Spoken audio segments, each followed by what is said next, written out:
l'armée guinéenne? Non. Merci, M. le Président.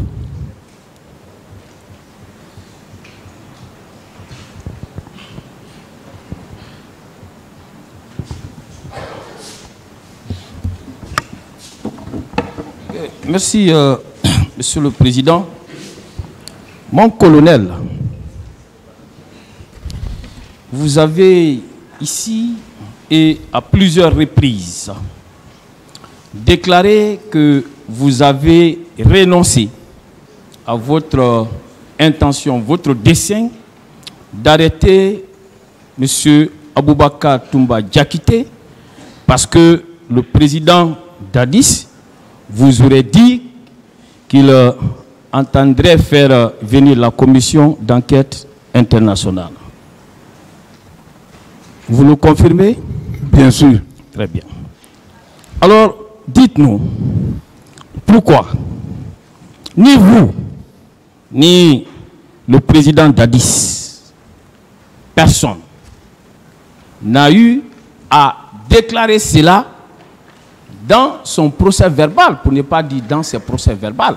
Vous n'en avez pas parlé, ni devant la gendarmerie, vous n'en avez pas parlé. Vous n'en avez pas parlé non plus devant les magistrats instructeurs. Pourquoi? Moi, j'avais déjà parlé. Est-ce que vous avez eu à parler de cela devant les gendarmes, devant les magistrats instructeurs, comme étant l'obstacle qui vous empêchait de procéder à l'arrestation de M. Aboubakar Diakité dit Toumba? Est-ce que vous l'avez fait? Je l'ai parlé ici devant mon avocat, non, devant les poules. Je demande dans vos procès verbaux, est-ce que vous en avez parlé dans vos procès verbaux? J'avais parlé. Oh, nulle part, hein, vous n'en avez parlé.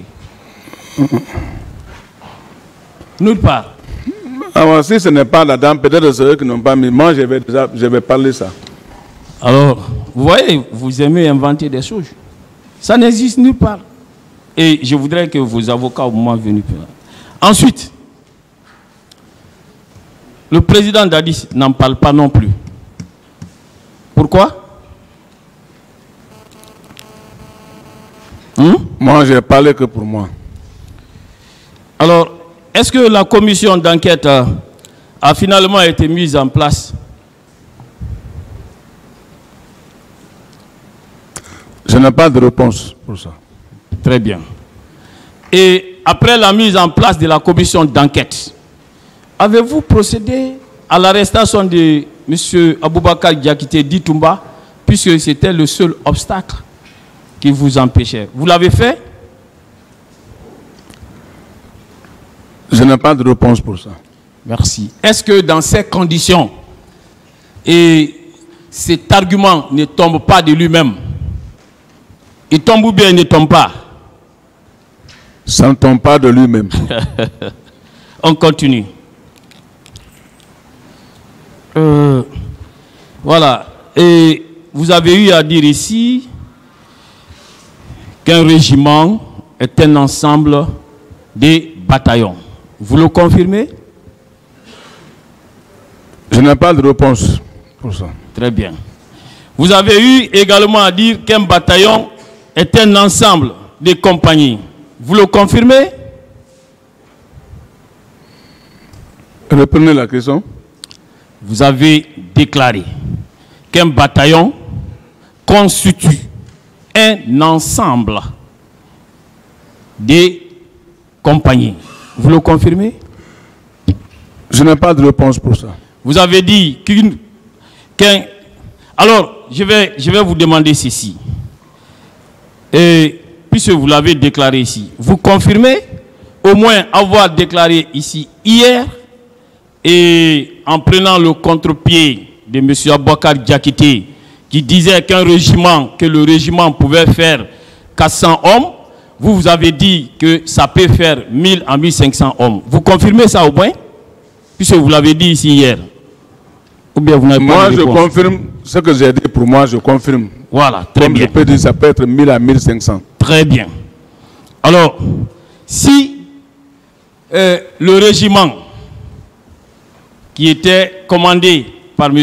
Aboubakar Diakité dit Toumba était composé de 1000 à 1500 hommes, pensez-vous que M. Aboubakar Diakité, dans ces conditions, n'avait pas l'essentiel de nos forces armées avec lui?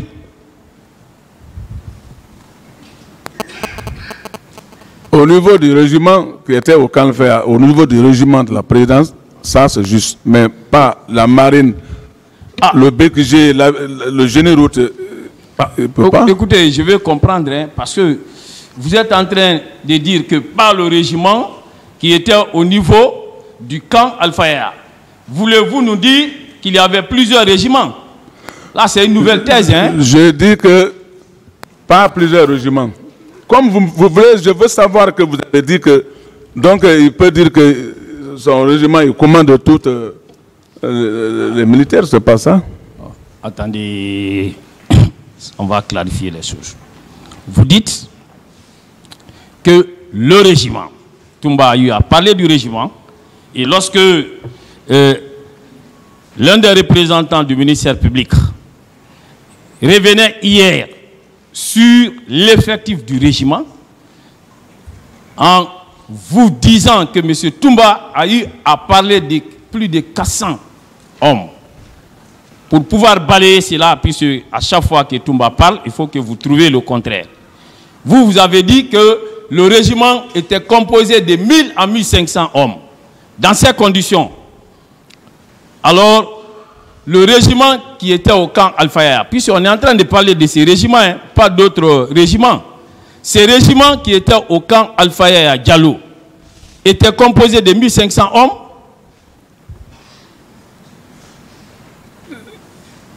Ce que j'ai dit, ce régiment qui était là-bas, comme j'ai dit, un régiment,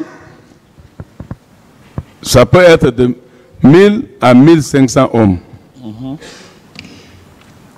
Donc, au camp Alfaya Diallo, le régiment dont il est question, qui fait l'objet des débats ici, était composé de 1500 hommes, et ces 1500 hommes étaient commandés par M. Aboubakar Diakité dit Toumba. C'est ça, non? Ah, comme c'était lui qui était le commandant du régiment, lui, il peut connaître son effectif. Très bien. Dans ces conditions, vous pensez que M. Aboubakar Diakité dit Toumba, le jour où il a eu à tirer sur Dadis, pensez-vous que s'il avait sous son contrôle ces 1500 hommes, on pouvait se mettre à sa richesse? Pensez-vous que s'il avait ces 1500 hommes, il ne pouvait pas ce jour-là prendre le pouvoir? Pensez-vous cela? C'est possible ça? Ok. Je n'ai pas de réponse. Merci bien, mon cher. Continuez à ne pas avoir de réponse. Et vous savez qu'au camp Cameroun, il y a eu des policiers qui ont été tués, blessés à la suite d'un assaut de vos hommes. Vous reconnaissez ces faits, oui ou non? Je n'ai pas de réponse pour ça. Saviez-vous que tout le peuple de Guinée avait suivi ça? Vous le savez? Je n'en sais rien. Saviez-vous aussi, et vous l'avez dit ici, vous avez dit que vous étiez le porte-parole des forces armées. Vous le confirmez? J'ai été porte-parole lors de réclamations de notre droit. Oui. Quelles étaient les réclamations et dont vous étiez porteur? Quelles étaient ces réclamations? Je n'ai pas ces réponses. Très bien. Et je continue. Lorsque vous dites que vous étiez le porte-parole des forces armées relevant de quel camp? De tous les camps? De Conakry ou de la République de Guinée? La République de Guinée, puisque c'est tous les militaires qui ont répondu en même temps. De tous les camps de la République de Guinée? Bien sûr. Très bien. Savez-vous que nous avons connu en ce moment des bruits, des bottes, des mutineries dans tous les camps? Vous le savez? Oui ou non? Je n'en sais rien. Très bien. Saviez-vous que le président Conté, on l'a vu sur le petit écran, c'était l'année à laquelle moi j'accédais à l'université, avec des soldats, des caporaux, dont vous faisiez partie à ses côtés, et vous étiez en train de lui demander le bulletin rouge. Vous vous rappelez de ça? À présent, tout le peuple de Guinée s'y rappelle avec moi de ces événements douloureux. Vous vous rappelez de ça? Mon colonel. Pas de réponse. J'ai pas compris. Je dis, je n'ai pas de réponse pour ça. Alors, puisque vous disiez hier ici que c'est vous qui aurez sauvé le président, vous voyez que vous aurez sauvé son pouvoir, n'est-ce pas, en acceptant de vous mettre à la tête des mouvements, des mutineries, des mouvements qui ont consisté à déstabiliser le pouvoir du feu général Lansana Conté. Vous ne pouvez pas être un pacificateur. Oui ou non? Non. Je continue. Vous avez eu également à déclarer dans le même élan, lorsqu'on voudrait vous présenter comme un saint, on vous a demandé que lorsque vous êtes venu au niveau du pont 8 novembre, qu'est-ce que vous avez fait? Vous avez dit que ce jour-là, vous êtes parvenu à passer là-bas. Il y a eu des tirs, plus de 1000 tirs d'armes à feu. Mais vous êtes parvenu à anéantir tous ces tirs. Et vous êtes même parvenu à ligoter certains d'entre eux, à les désarmer. Et il y en a qui seraient allés rencontrer le feu président général Lansana Conté pour dire que c'était un caporal, le caporal Pivi qui agissait ainsi. Vous confirmez ces propos? Vous les confirmez puisque vous les avez tenus ici hier? Je n'étais pas caporal, j'étais adjudant-chef. Voilà, adjudant-chef. Vous confirmez ça, ces propos-là que vous avez tenus ici hier? Mais je confirme que, effectivement, que j'ai été très bien, au pont très bien. Il y a une question qui suit. Merci. Alors, saviez-vous que lorsque vous venez trouver des forces loyales qui sont là pour une mission de service public, pour empêcher, parce que à cette époque à Conakry, personne ne dormait à cause des mutineries, et dont vous faisiez partie des meneurs, pour ne pas dire le principal meneur. Est-ce que vous saviez qu'en ce moment, mon colonel, est-ce que vous saviez qu'en vous comportant de la sorte, en attaquant ces forces loyales, savez-vous que c'était de la rébellion? Vous le savez? Je n'ai pas de en droit pénal, ça c'est un acte de rébellion. Vous le savez? Je n'ai pas de réponse pour ça. Alors, est-ce que celui qui pose un acte de rébellion peut-il être considéré comme un militaire républicain? Oui? Allons-y.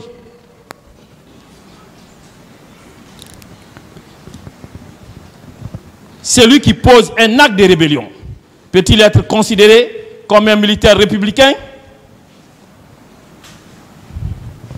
Quelle est votre réponse? Je n'ai pas de réponse pour ça. Très bien. Continuez à ne pas avoir de réponses. Je continue. Savez-vous qu'à cause de ces actes de violence par lesquels vous vous êtes illustré, feu général Lansana Conté a été obligé de rappeler général Sekouba Konaté à l'effet de venir pacifier nos camps. Vous vous rappelez de ça? En lui confiant le commandement du bâtard. Vous vous rappelez de ça? Je n'ai pas de réponse pour ça. Très bien. Tout le peuple de Guinée a vécu ça. C'est lui qui est venu pacifier nos camps. Voilà.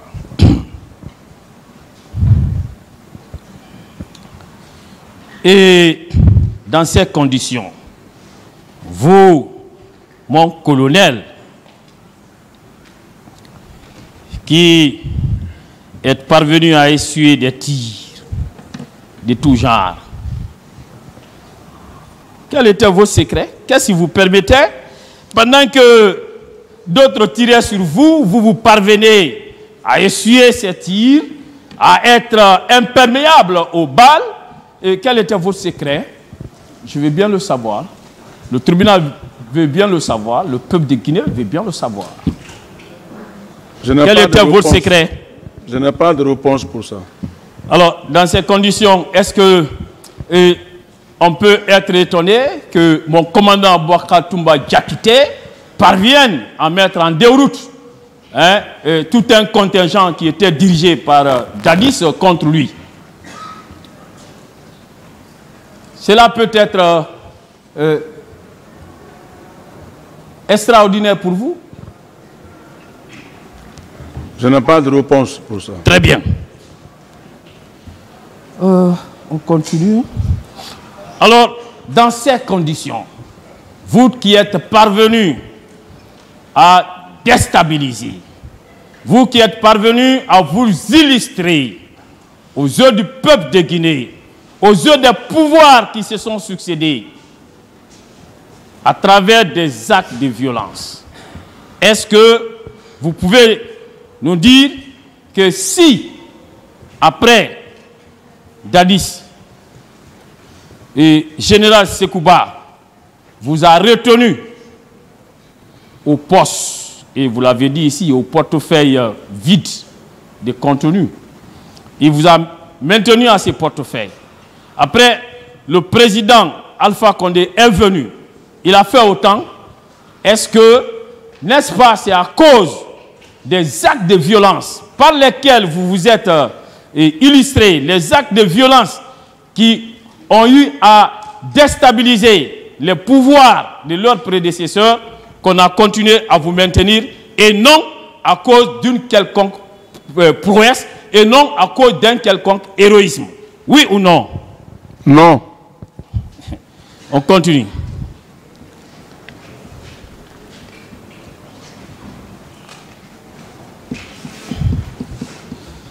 Et lorsqu'un note est donné par un président de la République, il demande à un chef d'état-major: je voudrais qu'il y ait une réunion des états-majors particuliers et qu'au cours de cette réunion, il soit décidé que tous les militaires soient consignés et que cela débouche sur une décision. N'est-ce pas là une consigne générale, oui ou non? N'est-ce pas une consigne générale qui s'applique à tout militaire? Je n'ai pas de réponse pour ça. Très bien. Et si c'est une consigne générale, ça devient une décision, ça devient une loi qui a force à l'égard de tout militaire. Alors, dans ces conditions, puisque l'article 601 du Code pénal qui était applicable à l'époque était clair, disposait ainsi qu'il suit, est puni de 2 à 6 mois d'emprisonnement tout militaire qui viole une consigne générale. Et cet article ne prévoit aucune exception. Si le président de la République viole cette consigne, est-ce qu'il n'aurait pas violé une consigne générale? Vous, en vous demandant de vous rendre à votre mission imaginaire, n'est-ce pas, le président de la République a violé cette consigne? Oui ou non? Non. Ok, je continue. Alors, lorsqu'un président donne un ordre et cet ordre est adopté en tant que consigne générale, s'appliquant désormais à tout militaire, c'est comme une décision de justice. Monsieur le Président, quelle que soit sa souveraineté, les membres de cette juridiction, quelle que soit leur souveraineté, dès lors qu'ils rendent une décision, cette décision s'impose à eux comme à toute autre personne. Alors, il en est de même en ce qui concerne une consigne générale. Dès lors que le président de la République lui-même d'après vous, parce que lui, il ne l'a pas dit, dès lors que lui-même, il viole une telle consigne, donc il serait l'initiateur. N'est-ce pas, le président de la République, alors apparaît comme étant celui-là même qui était à l'origine du désordre même au sein de l'armée. Oui ou non? Non. Très bien, on continue.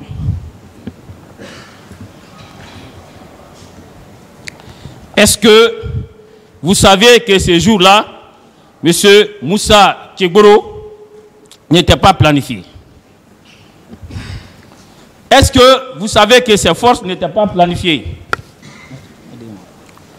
Vous le savez? Vous savez ça? Oui, j'ai vu, c'est bon. Vous savez que M. Moussa Tchegboro et ses forces n'étaient pas planifiées, donc il ne devrait pas participer au maintien d'ordre prévu le 28 septembre 2009. Vous le savez? Mais depuis très longtemps, j'avais tout bien dit ça, que le colonel Tchegboro et ses hommes ont toujours avec la police pour les maintiens d'ordre. Mon colonel, savez-vous que la gendarmerie à l'époque était dirigée par le général Ibrahima Baldé en tant que chef d'état-major? Lorsque il y a une décision qui est prise, et je vais vous donner lecture de son PV d'audition en date du 26 juin 2013. Alors, dans ces PV d'audition, il a déclaré ceci. Pour l'exécution de notre mission, nous avions mis en place un dispositif statique comprenant les 3 escadrons départementaux de 150 hommes chacun et un dispositif mobile comprenant les 6 escadrons de gendarmerie mobile d'un effectif de 120 hommes chacun. Est-ce que ici, parmi les forces de la gendarmerie qui étaient planifiées, est-ce qu'on a entendu parler ici des services spéciaux de M. Tchegboro? Est-ce qu'on en a entendu parler? Je n'ai pas de réponse pour ça. Donc ça veut dire que, en votre temps, alors chaque gendarme, chaque militaire faisait ce que bon lui semblait. Ça veut dire qu'au sein de la gendarmerie, on faisait ce que bon lui semblait. Est-ce que vous savez que M. Tchegboro, en ce moment, alors relevait de la présidence et non de la gendarmerie? Vous le savez? Je n'ai pas de réponse pour ça. Très bien, très bien. J'aime bien ça. Pas de réponse. Voilà. Êtes-vous d'accord avec moi que dès lors que M. Moussa Tchegboro, n'étant pas planifié, ni lui et ses hommes, qu'en se retrouvant, en se rendant au stade du 28 septembre, qu'il a violé une consigne générale, au même titre que vous et le président Dadis? Vous êtes d'accord avec moi? Non. Très bien. Et lorsqu'on vous parlait ici, de l'autre côté, des noms, on a eu à parler d'un certain Bamba. Et on vous a demandé si vous connaissez Bamba Dolamou. Vous avez dit non, que Bamba que vous connaissez est Konyanké, il n'est pas Dolamou. Vous confirmez cela? Je confirme parce que je crois le nom, mais Bamba, j'ai bien dit que c'est un ami.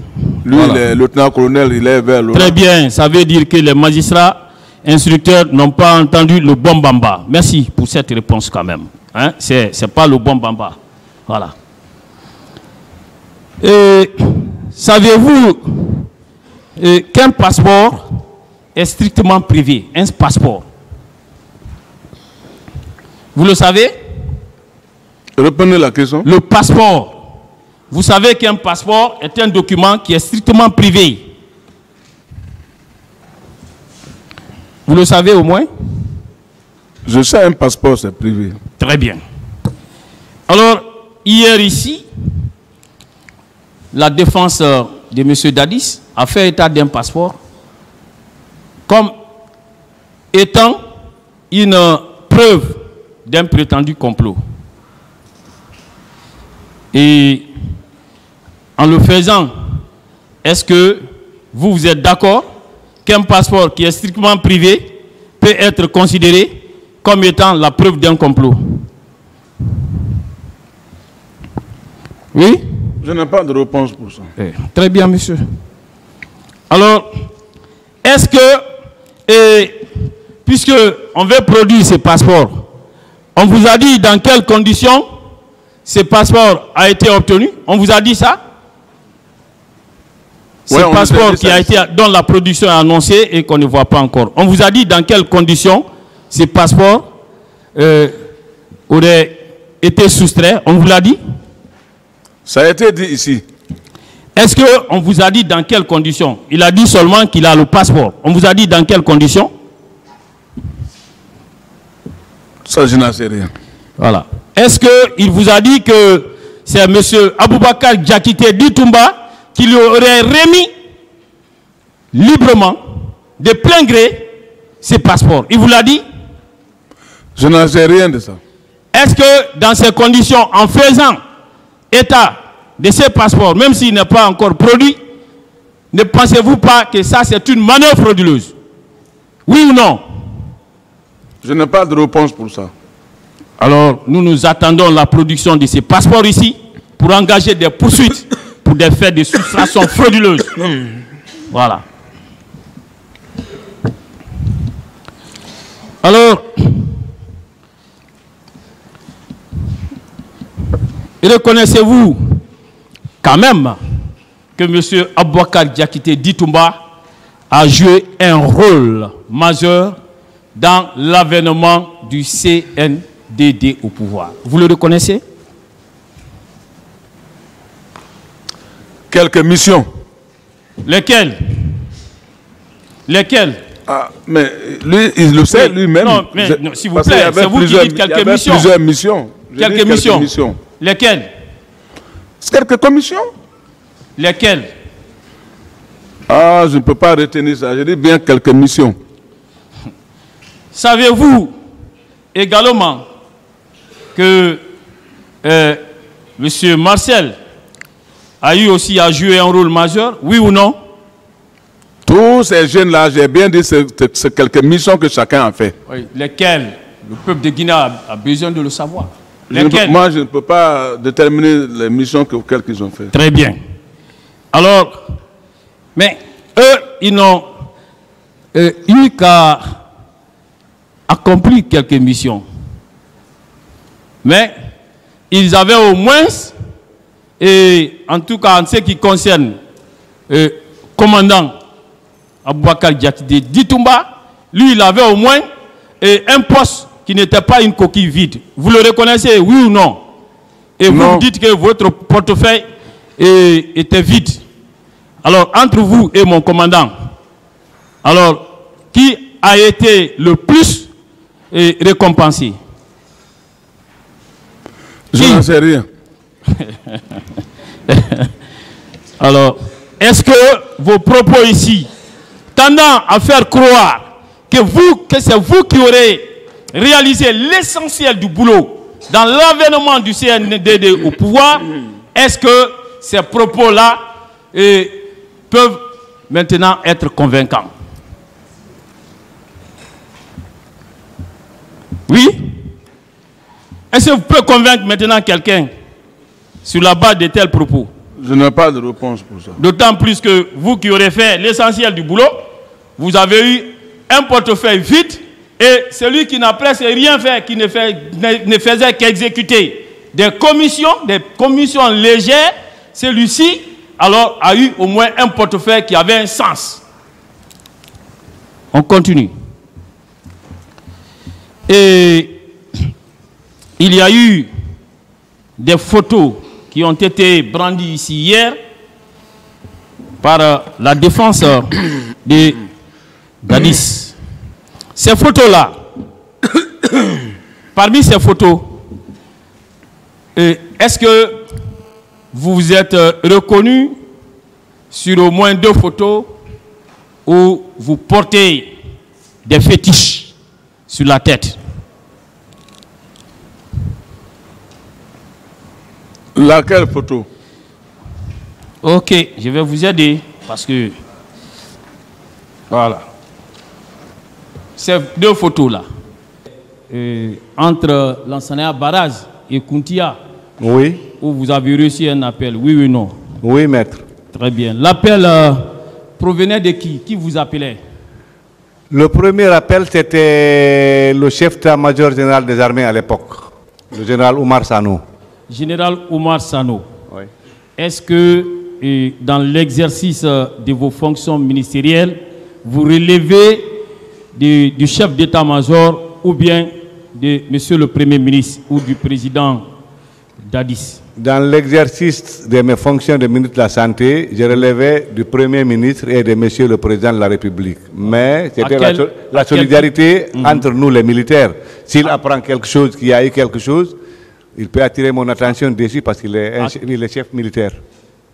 Puisque vous n'étiez pas en mission militaire, à quel titre alors vous a-t-il appelé? Je crois qu'il m'a appelé parce qu'il était chef d'état-major général des armées. À quel titre vous interveniez en tant que ministre de la République, relevant du Premier ministre et du Président de la République. Pourquoi c'est un militaire qui vous appelle? C'est ce que je veux savoir. Ah, là, maître, là, je sais pas le pourquoi. Très bien. Ok. Vous dites que ces jours-là, après, quand vous avez rebroussé le chemin, vous avez déposé les personnes qui étaient à bord de votre véhicule à Imbaya. Oui. Et en même temps, vous avez appelé vos 2 gardes de corps. C'est ça, non? Oui. Et vos gardes de corps vous ont dit qu'ils étaient où en ce moment? Qu'ils étaient à Alpha Yaya. Au camp Alpha Yaya. Oui. Voilà. Après Imbaya, où vous êtes rendu? Je suis rentré directement au camp. J'ai récupéré mes gardes-corps. J'ai demandé la situation de mon chauffeur. Il n'était pas arrivé. J'ai continué avec eux à l'hôpital d'Onka. Mais vous pouvez nous expliquer pourquoi vos 2 gardes de corps se sont rendus au camp Alpha Yaya, d'autant plus que vous avez dit hier, et je le retiens encore, que le 28, le président avait dit que c'était une journée, sommet et payé, que tout le monde devrait rester à la maison. Mais alors, comment se fait-il que vos 2 gardes de corps se retrouvent au camp Alpha Yaya? Ou bien c'est là-bas votre lieu de service? Non, ils habitent là-bas. Au camp Alpha Yaya, il y a le camp proprement dit, il y a le camp des mariés. Il y a le camp Ils habitent là-bas? Oui, oui, il y a la résidence, oui, les résidences. Mais pourquoi vous n'avez pas continué à l'hôpital en leur demandant de vous rejoindre, hein? Et pourquoi vous êtes venu au camp? Maître, j'étais à Imbaya. Avec ces touibouis, dans des cas pareils, j'ai préféré passer, rentrer directement, faire un crochet, prendre mes gardes-corps et partir avec eux. Lorsque vous êtes venu pour faire ce crochet, avez-vous rencontré le président Dadis, oui ou non, et prendre des instructions? Là-bas, non. Non. Pourquoi vous ne l'avez pas rencontré? Parce que moi-même, je ne savais pas ce qui se passe. Il fallait d'abord que je parte jauger c'est qu'on m'a dit au téléphone pour venir. Donc vous ne croyez pas au chef d'état-major? Lorsque lui vous donne des informations, vous n'y croyez pas? Maître, je crois au chef d'état-major, mais je crois à mes yeux plus que le dire du chef d'état-major par rapport à l'afflux des blessés. Parce qu'il m'a dit, c'est qu'il m'a dit, il m'a dit, d'abord, il m'a dit qu'il y a eu des problèmes au stade. Quel problème? Vous ne savez pas. Il m'a dit d'envoyer une ambulance. Donc j'ai dit d'accord. J'ai appelé directement la directrice de Donka. S'il vous plaît, s'il vous donne des informations, hein, et puisque vous ne relevez pas de lui dans l'exercice de vos fonctions, et vous avez l'occasion d'arriver au niveau du camp qui abritait la présidence à l'époque, pourquoi ne pas rencontrer le président, échanger avec lui? Vous ne l'avez pas fait? Je ne l'ai pas fait parce que je vais dire, je n'avais rien à dire au président. Sur le coup, je n'ai pas vu ce qui s'est passé. Je ne peux pas venir m'arrêter devant le président et dire « Ah, président, il semblerait que... » Non. Il était quelle heure? Dans l'armée, ce n'est pas ça. Tu vas, tu constates et puis tu viens, tu rencontres. Il était quelle heure? Vous n'étiez pas dans l'armée, hein? Voilà. Donc quand vous dites dans l'armée, on part, on constate et puis on rencontre. Vous n'étiez pas dans l'armée. Maître... Permettez-moi, vous n'étiez pas dans l'armée. C'était à quelle heure quand vous arrivez au niveau du camp Alpha Yaya Diallo pour chercher vos 2 gardes de corps? C'était à quelle heure? Maître, d'abord, j'étais médecin-colonel. Donc, je suis médecin et j'étais colonel de l'armée guinéenne. C'était aux environs, je crois, de 10h30, 11h. Je crois avoir répondu à cette question hier. 10h30, 11h. Je crois avoir répondu à cette question hier. Même si vous avez répondu, cela ne nous empêche pas de revenir sur ces questions-là pour permettre de vérifier Il n'y a pas de problème, la véracité de vos déclarations. Pas de problème, maître. Très bien. OK. Après là-bas, après le camp Alpha Yaya Diallo, où vous êtes rendu? Après le camp Alpha Yaya Diallo, avec vos gardes du corps, où vous êtes rendu? Je suis allé à Donka. À Donka. Qu'est-ce que vous avez constaté à Donka? À Donka, je suis rentré, arrivé à Donka, je suis rentré au service des urgences. J'ai vu des blessés, j'ai vu des professeurs, j'ai vu des médecins affairés pour prendre en charge ces blessés. Vous avez vu des blessés? Oui. Vous avez vu des professeurs, vos professeurs, vous l'avez dit. Oui. Et vous n'avez pas vu que la pharmacie de Donka était pillée? Non. Vous ne l'avez pas vu? Non. Donc, et c'était votre première fois de fréquenter cet hôpital? C'était la première fois? Maître, moi j'ai étudié à la faculté de médecine de Conakry. Je connais cet hôpital il y a longtemps. Et où se trouve, quel est l'emplacement de la pharmacie? Est-ce qu'on peut accéder à l'hôpital de Donka sans avoir vu la pharmacie? À l'époque des faits, la pharmacie, je crois, était à l'intérieur. Et jusqu'à présent, la pharmacie de Donka n'est pas à la rentrée de Donka. C'est le service des urgences qui est à la rentrée principale. Si cette pharmacie a été pillée, est-ce que cela pouvait passer inaperçu, monsieur le ministre, au moment des faits? Maître, ça pouvait passer inaperçu? Maître, si la pharmacie a été pillée, peut-être que ça ne pouvait pas passer inaperçu. Sûrement, c'est parce qu'elle n'a pas été pillée que je n'ai pas vu. Puisque tout le monde a constaté ça, sauf vous qui étiez ministre. Moi, je n'ai pas vu. Qui étiez ministre au moment des faits, sauf vous, tout le monde l'a constaté. Qu'est-ce que vous cachez? Dites-nous la vérité. Maître, qu'on passe. Oui? La question. La question, c'est ça. Tout le monde a constaté ce que vous n'avez pas constaté. Qu'est-ce que vous cachez? Je ne cache rien, maître. Vous dites que en ces lieux, vous avez trouvé vos professeurs. C'était à quelle heure quand vous arrivez plus précisément au niveau de Donka? Au niveau de Donka, je crois que c'est 10h30, 11h. Je n'ai pas retardé. 10h30, 11h. 10h30, 11h. Bon. Maître, j'ai oublié la notion d'heure. Depuis hier aussi, je l'ai dit. Vous avez trouvé tous ces professeurs. Et ces professeurs-là, qui les a invités là-bas? Ils sont venus d'eux-mêmes? C'est leur métier qui les a invités là-bas, maître. C'est des professeurs. S'il y a une catastrophe, s'il y a des problèmes, c'est comme nous les militaires. Je vous ai dit hier, en cas de problème, le militaire se rend dans son unité directement ou bien il rallie la gendarmerie la plus proche. C'est comme nous les médecins. Si on apprend qu'il y a des problèmes comme ça, chacun rejoint son hôpital. Oui, quand ils sont venus, quelles sont les missions que vous leur avez confiées à chacun de ces professeurs? C'est de s'occuper des malades. De s'occuper des malades, c'est vague. Soyez précis, monsieur le ministre. Ils devraient faire quoi?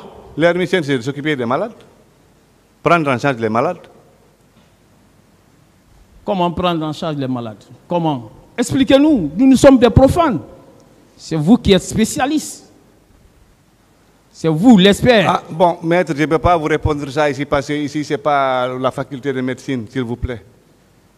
Monsieur Djabi, vous avez dit que professeur Hassan devrait s'occuper des corps.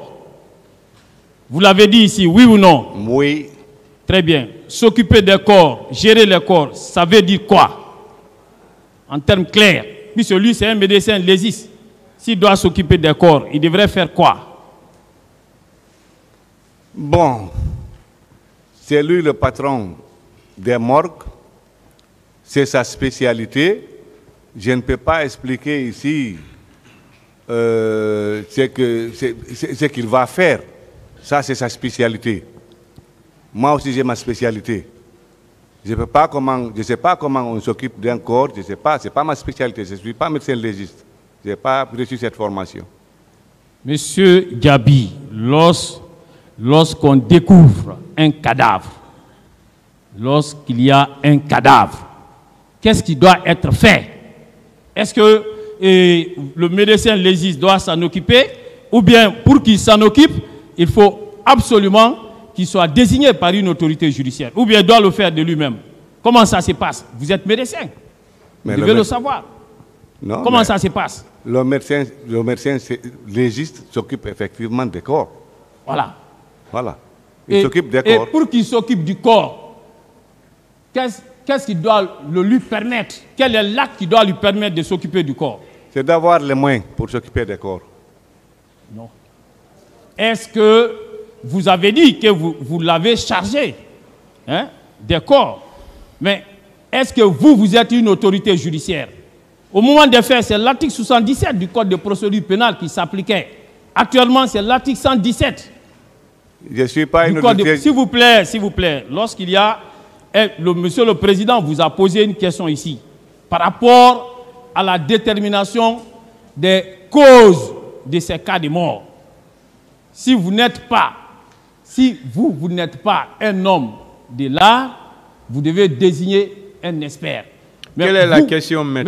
Monsieur le Président, je veux savoir, est-ce que une autorité judiciaire avait désigné ce professeur Hassan à aller faire des procédés à l'autopsie?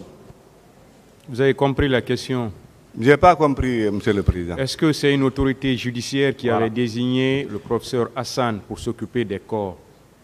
C'est ce qu'il veut savoir. C'est l'autorité médicale du ministère de la Santé qui a désigné. Je ne sais pas si l'autorité judiciaire l'avait désigné aussi. Monsieur le Président, je voudrais savoir, puisqu'il a dit que c'est lui qui l'a fait, est-ce que lui, M. Djabi, constitue une autorité judiciaire? Êtes-vous une autorité judiciaire? Je ne suis pas pour désigner un médecin légiste, aller faire de s'occuper d'un corps? Je ne suis pas une autorité judiciaire, mais je suis une autorité médicale. Pourquoi cette usurpation de titres? Pourquoi? Moi, je n'ai pas usurpé le titre. Pour quelle fin vous l'avez fait? Laissez-le répondre, maître. J'ai pas, comment on appelle ça? Je n'ai pas usurpé le pouvoir de quelqu'un. J'ai usurpé mon pouvoir. Et où sont les rapports qu'il a déposés, les rapports d'autopsie qu'il a irrégulièrement déposés parce qu'il n'a été désigné par aucune autorité judiciaire? Où sont ces rapports?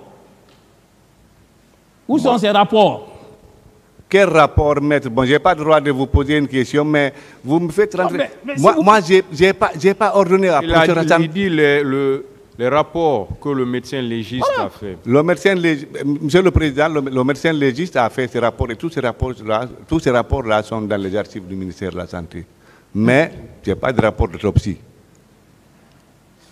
Où se trouvent ces rapports? Ces rapports doivent être versés au dossier. Il dit que ces rapports sont au ministère de la Santé. Est-ce que c'est la destination de ces rapports? Des rapports venant d'une autopsie à la suite des crimes aussi crapuleux. Est-ce que c'est là-bas où ces rapports doivent être déposés? Où sont ces rapports? Pourquoi vous les cachez? Monsieur Djabi. Maître, d'abord, je vous dis que... Êtes-vous disposé à sortir ces rapports? Laissez-le répondre. Monsieur le Président, je n'ai pas ordonné au professeur Hassan de faire une autopsie. Je n'ai pas de rapport d'autopsie. Moi, j'ai des rapports qu'il me fournissait lorsqu'il a examiné les corps, les rapports, ce n'est pas des rapports d'autopsie. Et tous ces rapports-là sont dans les archives du ministère de la Santé. Est-ce que vous savez que lorsque vous cachez des documents qui sont nécessaires à la manifestation de la vérité, que cela constitue une infraction à la loi pénale? Vous le savez? Si je l'ai fait, oui, je le sais. Mais où sont ces rapports si vous ne les produisez pas? Où sont-ils? Il dit que c'est au ministère de la Santé, maître. Ok, monsieur le président. Je continue. Maître, s'il vous plaît, oui, monsieur. Respectez la distance conventionnelle. Respectez la distance conventionnelle, ne discutez pas. C'est une convention, hein, c'est vous-même qui l'avez dit. Voilà, donc il faut la respecter, s'il vous plaît. Allez-y, maître. Voilà. Et il y a eu également un médecin que vous avez désigné à l'effet de s'occuper des cas de viol. Vous avez parlé, si je ne me trompe, du professeur Namori, n'est-ce pas? Oui. Et professeur Namori. Et quels sont les rapports qu'il vous a déposés à propos de ces cas de viol? Ces rapports sont au ministère de la Santé, dans les archives. Monsieur le ministre, est-ce que c'est au ministère de la Santé qu'on dépose les rapports de cette nature? Vous êtes un homme suffisamment cultivé. C'est là-bas qu'on dépose ces rapports? Maître, je ne sais pas alors où on dépose les rapports. J'étais ministre de la Santé. Là-bas, j'ai travaillé. Non, il m'a déposé les rapports. Et les rapports, c'est pour le ministère de la Santé. Ce n'est pas pour Abdoulaye Chérif Diaby. Je ne peux pas les amener chez moi. Donc, vous me faites comprendre qu'au sein du gouvernement, il n'y avait pas une coordination, il n'y avait pas une action gouvernementale concernant ces événements, parce qu'il y avait un ministre de la Justice à l'époque. Oui ou non? Maître, je ne peux pas prendre un rapport médical, donner ça, remettre ça à une tierce personne qui a une confidence médicale. Extraordinaire. On ne peut pas opposer une telle confidence à la justice. Docteur, c'est pas possible. C'est ce qu'on m'a enseigné à la faculté de médecine, maître. Docteur, ça veut dire que vous avez géré tout seul ces événements? Vous avez géré tout seul? C'est une question? Oui, s'il a géré tout seul. Non. Voilà. J'ai mis en place un comité de crise. Avant, je ne parle pas pour le moment de ces comités de crise. Au sein du gouvernement, quels étaient les autres membres du gouvernement qui étaient associés à la gestion de cette crise? Quels étaient les autres membres du gouvernement qui étaient associés à la gestion de cette crise? Moi, ça c'est une question qu'il faut poser à M. le Premier ministre. Moi, j'étais ministre, au même titre que les autres. C'est vous qui êtes là. Est-ce que vous connaissez d'autres membres du gouvernement? Non, je ne connais pas, Monsieur le Président. Donc, et à s'en tenir à vos propos, à vos déclarations, hein, et vous avez géré cette crise avec le président Dadis. C'est ça? Non, maître. Mais vous avez géré avec quel autre membre du gouvernement? Je ne vous l'ai pas dit. Vous avez géré avec qui d'autre du gouvernement? Qui d'autre? Je ne réponds pas à cette question, maître. Qu'il nous en soit donné acte. Et vous ne pensez pas que la gestion de cette crise intéressait aussi Monsieur le ministre de la Justice? Vous ne le savez pas? Sur le plan juridique, oui, mais sur le plan technique, non. Sur le plan judiciaire, vous le savez, oui ou non? Sur le plan judiciaire, oui. Oui, quels étaient vos rapports avec Monsieur le ministre de la Justice par rapport à la gestion de cette affaire? Quels étaient vos rapports? C'était mon collègue. Oui. C'était votre collègue. Oui, et chacun de nous faisait son boulot. Il travaillait sur le plan juridique, moi je travaillais sur le plan technique, sur le plan sanitaire. Oui. Et quels étaient les termes de vos communications par rapport à ces rapports? Rapports d'autopsie, rapports médico-légaux. Quels étaient vos rapports, vos relations? Qu'est-ce que vous avez décidé? Rien. Rien. Bien. On n'a rien décidé. C'est vous et le président Dadis qui avez géré ça. Hein? Le président Dadis, non. Oui, c'est vous. D'autres questions, maître? avec lui. Oui, Monsieur le Président, je pose bien des questions, même si ça choque de l'autre côté. Voilà. Je continue. Monsieur Diaby. Monsieur Diaby. Alors, je voudrais savoir, est-ce que le gouvernement d'alors a eu au moins des réunions autour de cette affaire macabre?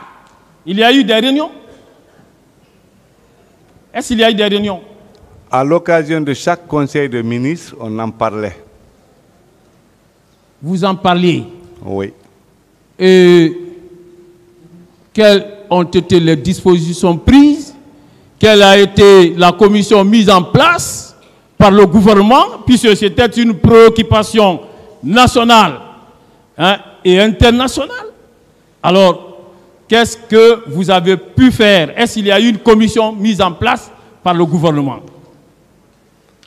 Il y a une commission? Le gouvernement m'a mis en demeure de constituer une commission. J'ai constitué cette commission qui devait gérer ça sur ces blessés sur le plan médical, et je rendais compte au fur et à mesure. À chaque fois, il y a conseil des ministres, je rencontre. Oh, je ne suis pas en train de parler de votre commission sectorielle, départementale. Je parle d'une commission gouvernementale qui avait été mise en place parce que cette affaire est si sérieuse que votre seul département ne pouvait pas continuer à la gérer. Est-ce que le gouvernement a décidé de la mise en place d'une commission? C'est ce que je veux savoir. Non, je ne crois pas. Non. Est-ce que dans ces conditions, on pouvait dire que ces événements constituaient un souci pour le président Dadis et ses ministres? Est-ce qu'on pouvait le dire? Maître, le président Dadis est là, j'espère qu'il va passer... Non, mais vous êtes membre du gouvernement. Vous répondez en tant que membre du gouvernement. Oui, mais j'étais membre du gouvernement. Oui? Je n'étais pas chef du gouvernement quand même. Un gouvernement qui, face à un tel événement, ne met pas en place une commission. Oui, c'est normal? Vous trouvez cela normal? Maître, je vous dis, j'étais membre du gouvernement, je n'étais pas chef du gouvernement. Vous trouvez que ce gouvernement est soucieux de cette affaire? Vous le trouvez? Répondez à la question. Monsieur le Président. Répondez à la question, c'est une question. Est-ce qu'un tel gouvernement qui fait preuve d'indifférence face à la situation macabre que notre pays a connue, est-ce qu'un tel gouvernement peut-il être considéré comme un gouvernement normal, soucieux? Je ne réponds pas à cette question, maître. Merci. Il se trouve que ces jours-là, dans les environs de 14 heures d'abord, 14 heures, c'était à 14 heures, et un camion militaire a stationné, un premier camion militaire à 14 heures. Il y avait 22 corps à bord au camp Samori. Vous en étiez informé, oui ou non? Non. Ok. À 17h, il y a eu 3 autres camions militaires qui ont également stationné devant la résidence du feu général Lansana Conté, qui avait à bord 54 corps. Vous en êtes informé? Non. Alors, qu'est-ce que cela vous dit? Si vous nous faites savoir que vous étiez chargé de gérer cette crise, et il s'avère qu'en dehors des 54 corps que vous avez reconnus ici, qui auraient été comptabilisés devant les hôpitaux, on vous dit qu'il y a eu d'autres corps en dehors des hôpitaux. Qu'est-ce que cela vous dit? Mais ça, c'est vous qui dites que, comme m'a dit, depuis hier, j'ai dit et j'ai continué même ce matin, même avec vous, je vous ai dit que je n'ai pas été informé. Oui, mais je ne connais pas, je n'ai pas été informé de l'existence des corps au camp Samori, parce que je ne suis pas commandant du camp Samori, je ne suis pas officier de garnison du camp Samori, je n'ai pas fouillé le camp Samori. C'est un général qui le dit. Vous le connaissez, Mamadou Camaradi Toto? Vous le connaissez? Oui, je l'ai connu. Voilà, c'est lui qui l'a dit. Il a vu ces camions là-bas portant des corps. Oui, qu'est-ce que vous en dites? Lorsque des corps se retrouvent ailleurs que dans nos hôpitaux, qu'est-ce que vous en dites? Je ne suis pas informé comme quoi il y a eu des corps qui sont retrouvés ailleurs, en dehors des hôpitaux. Maintenant que vous en êtes informé. C'est le général Toto qui a vu. Malheureusement, il est décédé. S'il était là, il aurait répondu. Mais le colonel Diaby n'a pas vu. C'est le général qui a vu. Le colonel n'a pas vu. Et le colonel n'a pas été informé. Et vous avez suivi des témoignages concordants qui ont été lus ici hier. Selon ces témoignages, vous vous êtes associé au béret rouge pour pouvoir dissimuler ces corps. Savez-vous que ça, c'est une infraction? Vous le savez? Si cela fut fait, oui, c'est une infraction. Mais d'abord, ce n'est pas vrai. Il y a des témoignages concordants. Hein. Là, vous ne pouvez pas vous en sortir au fils facilement. Voilà. Et en dehors même du général Toto, il y a un autre... Vous connaissez le général Edouard Théa? Oui. Ah, très bien. Général Edouard Théa, lui aussi, il dit ceci. Ces jours, aux environs de 10 heures, nous sommes parvenus, les premiers échos provenant du stade du 28 septembre, on parlait des premiers blessés et des premiers cas de mort. Puis après, c'est le colonel Chérif, ministre de la Santé, que nous avons aperçu. Il a été dit que les premiers corps avaient été déposés à l'ex-résidence du général Lansana Conté et qu'il était question de les transporter à la morgue. Vous voyez? Lui aussi, il réitère la même chose.